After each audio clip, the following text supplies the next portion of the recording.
Alors aujourd'hui, on est face à une situation dramatique, c'est-à-dire que près de 200 personnes sont mortes aux dernières nouvelles, il y a des centaines de blessés dus au bombardement. Plusieurs organisations humanitaires, dont l'Observatoire syrien des droits de l'homme, ont signalé l'utilisation d'armes chimiques, ce qui est vraiment inquiétant pour la suite. Il y a des frappes aériennes incessantes qui détruisent les infrastructures civiles sur place, notamment l'eau, l'électricité. Tout est mis pour être détruit. Et ceux qui attaquent, ils le font, c'est une attaque islamiste, fasciste, avec de nombreux djihadistes recrutés par la Turquie pour nettoyer ethniquement, c'est dit officiellement, pour envoyer les Kurdes, les jeter, les faire dégager. Alors, j'attends du gouvernement suisse, mais aussi de tous les gouvernements européens, c'est qu'ils prennent position contre l'intervention et que soit instaurée une zone d'interdiction aérienne pour empêcher les avions et l'aviation turque de bombarder les populations civiles en Syrie et en particulier celles des Kurdes aujourd'hui. J'essaye de faire un peu d'avancée. Est-ce que vous seriez d'accord d'être autour d'une table avec les Kurdes, les Turcs, les Suisses et d'autres qui pourraient essayer de trouver une solution? Ah bien sûr, mais il faut que tout le monde soit, tous les acteurs, toutes les parties impliquées soient sur la table de la discussion. Bien entendu, le problème, c'est que ça a déjà été proposé à la Turquie et elle refuse. Mais si la Turquie voulait négocier, bien sûr que ça serait une bonne chose, je pense. Alors, bien sûr que Erdogan a un problème. Aujourd'hui, il a un discours clairement islamiste et fasciste à l'encontre de ses propres populations, qui l'attaquent en Turquie même. Il s'attaque à la démocratie en Syrie, parce que c'est un système démocratique, le Rojava, la partie du nord, qu'il attaque. Mais il attaque aussi la démocratie dans son pays, il enferme les journalistes, comme vous le savez très probablement. Il enferme les députés d'opposition, qui aujourd'hui sont menacés directement par la torture, par les enfermements arbitraires, par le matraquage médiatique. Et plusieurs villes kurdes ont été rasées, notamment la ville de Cezire ou la ville de Şırnak, qui ont été à 90% pour l'une d'entre elles rasées. Et il n'y a plus de bâtiments debout, presque.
Nous sommes ici pour protester contre l'attaque de l'État turc sur la petite ville d'Afrin, sur le fait qu'il bombarde la ville d'Afrin, et que depuis il y a environ 150 personnes civiles qui ont été tuées, ce qui bafoue le droit international, le droit humanitaire.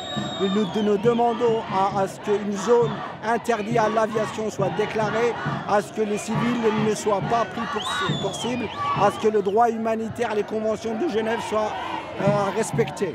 Nous sommes partis de Lausanne en passant par Morges, Lyon, Coppet, Versoix et pour finir à Genève. Nous avons spécialement choisi la date du 15 parce que c'est aussi l'arrestation de M. Abdullah Öcalan il y a 19 ans en arrière, suite à un complot international. Nous estimons que ce qui se passe à Afrin, le fait que la Turquie attaque Afrin est en étroite corrélation avec ce qui se passe avec Öcalan. En ce sens, c'est qu'Afrin, c'est une ville, une région où il y a un système des plus démocratiques pour tous les peuples, qu'ils soient assyriens, qu'ils soient arméniens, qu'ils soient arabes, qu'ils soient kurdes, qu'ils soient chaldéens ou qu'ils soient juifs. Il y a un système démocratique qui est mis en place, ceci sur la base des idées de M. Abdullah Öcalan, du paradigme de M. Abdullah Öcalan. Et c'est pour cela que cette région, que le Rojava en général, sont pris pour cible, parce qu'il y a vraiment une volonté à ce qu'il n'y ait pas une démocratie au Moyen-Orient. Ceci dérange beaucoup la Turquie, l'Iran et les autres pays qui sont dans la région, parce que ça risque aussi de les influencer. Qu'est-ce que vous attendez de l'ONU? Je l'ai dit, on demande à ce que l'ONU intervienne, que ce soit une zone, que tout le Rojava, toute la région, la frontière syrienne soit sécurisée. Nous demandons à ce que le vol, l'aviation ne puisse pas survoler cette région, que les civils ne soient pas pris pour cible. Honnêtement, c'est surtout à la conscience des peuples suisses, du peuple européen qu'on attend le plus. On attend leur soutien, on attend à ce qu'ils expriment leur soutien.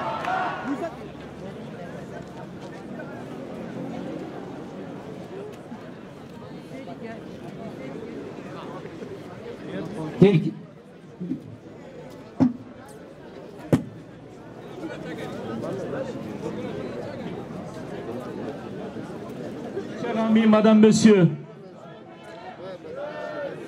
aujourd'hui c'est le 16 février. Il y a 19 ans, nous étions encore sur cette place des Nations, dans la boue, sous la neige, jusqu'aux genoux, puisque le leader kurde, M. Abdullah Öcalan, venait d'être arrêté suite à un complot international compliquant les services secrets de plusieurs pays. Et 19 ans après, nous sommes toujours là, par milliers. Nous sommes là pour deux raisons. Un, pour condamner la Turquie pour son attaque génocidaire contre le canton de Afrin. Deux, dénoncer les conditions d'incarcération de M. Abdullah Öcalan, qui est toujours détenu sous un isolement total depuis maintenant 3 ans, et demander sa libération. Avant de passer la parole à différents camarades et amis, j'aimerais juste vous rappeler une chose. Il y a 19 ans, quand nous étions encore ici, sur cette place, pour protester l'arrestation de M. Öcalan, il y avait nous, les Kurdes, nos amis turcs, Laz, Syriaques, Tcherkèzes, et aussi nos amis suisses. Mais regardez aujourd'hui, 1 millier de personnes venant au moins de 20 pays, de plusieurs continents.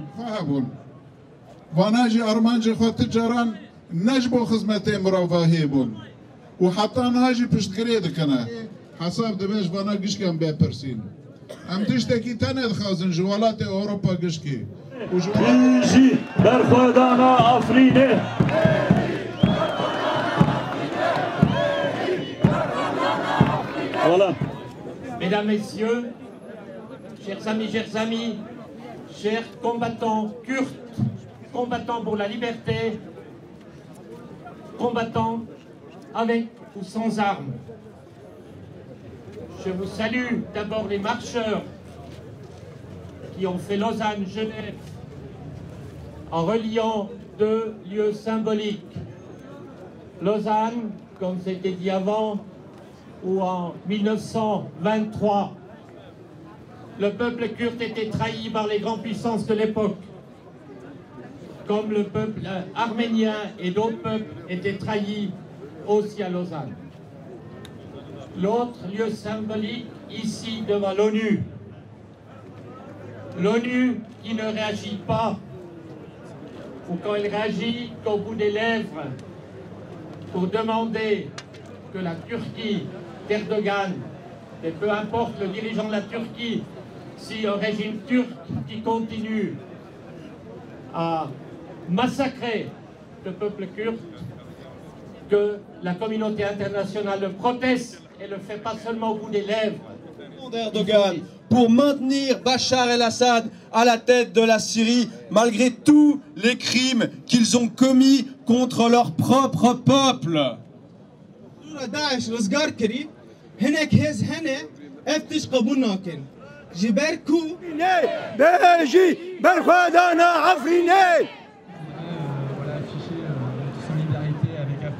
Je pense qu'il est important de rappeler que cette situation est le résultat.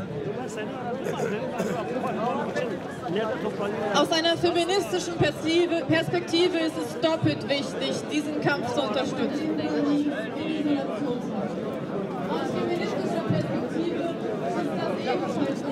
D'abord, une tristesse et une révolte. Une tristesse de tout le malheur qui se passe là-bas, une révolte que la communauté internationale laisse faire Erdogan, laisse massacrer des Kurdes dans cette région. Et je tire le chapeau aux combattants et combattantes avant tout kurdes qui luttent pour leur liberté. On les a tellement eu dans les médias parce qu'ils ont combattu Daesh, ils ont vaincu dans beaucoup de régions Daesh. Et aujourd'hui, la communauté internationale, les chancelleries des gouvernements européens les laissent tomber. Ils les laissent tomber certainement parce que la Turquie fait partie de l'OTAN, est un maillot important là-dedans, mais il faut que ça cesse. Et moi je lance un appel aux partis politiques ici en Europe qui prônent certaines valeurs, aux syndicats, aux organisations humanitaires et tout simplement tous les humanistes de se mobiliser avec les Kurdes contre ces massacres qui se passent, contre cette injustice et les malheurs là-bas. Pour moi, le nord de la Syrie, c'est une inspiration. En tant que femme, je trouvais ça incroyablement fort, comment elles ont pu s'organiser autonomes, elles ont pu monter des structures locales. Donc pour moi, c'est une inspiration aujourd'hui pour dire, mais voilà, l'autonomie des femmes, c'est important, leur indépendance, c'est important pour les femmes là-bas et pour nous ici. Les événements qui ont eu lieu maintenant à Afrin, c'est une attaque pas seulement au peuple kurde, mais aussi par rapport à cette organisation des femmes donc, qui ont réussi à monter quand même une nouvelle société et de la construire du fond. Voilà. Alors les Suisses, je pense, ils ont une tradition des droits humains, que ça se manifeste quand même ici. On est sur un pays que je peux dire qui défend les droits humains, on peut les accueillir. Ici, le marche a pu lieu avec toutes les divergences que vous avez pu voir. Je ne sais pas si dans un autre pays ça aurait pu être possible. Donc la Suisse est surtout une terre d'accueil et je pense que cette tradition doit être renforcée. Elle n'est pas toujours prioritaire pour certaines des forces politiques ici. Alors moi je dirais par rapport à la Syrie, la Suisse va prendre beaucoup plus des positions plus fortes, c'est-à-dire la Turquie elle viole quand même le droit international, elle est devant les Nations Unies, donc notre Conseil fédéral doit dénoncer ouvertement et ne doit pas marcher non plus sur des deals qui ne servent pas à grand chose pour le peuple. Mais vous voyez, on est en Suisse, donc on est donc quand même contrainte par des positions, je dirais, plutôt neutres, mais on a un devoir par rapport aux droits humains et les droits humains concernent tout le monde, les hommes et les femmes. Je vous remercie aussi, merci.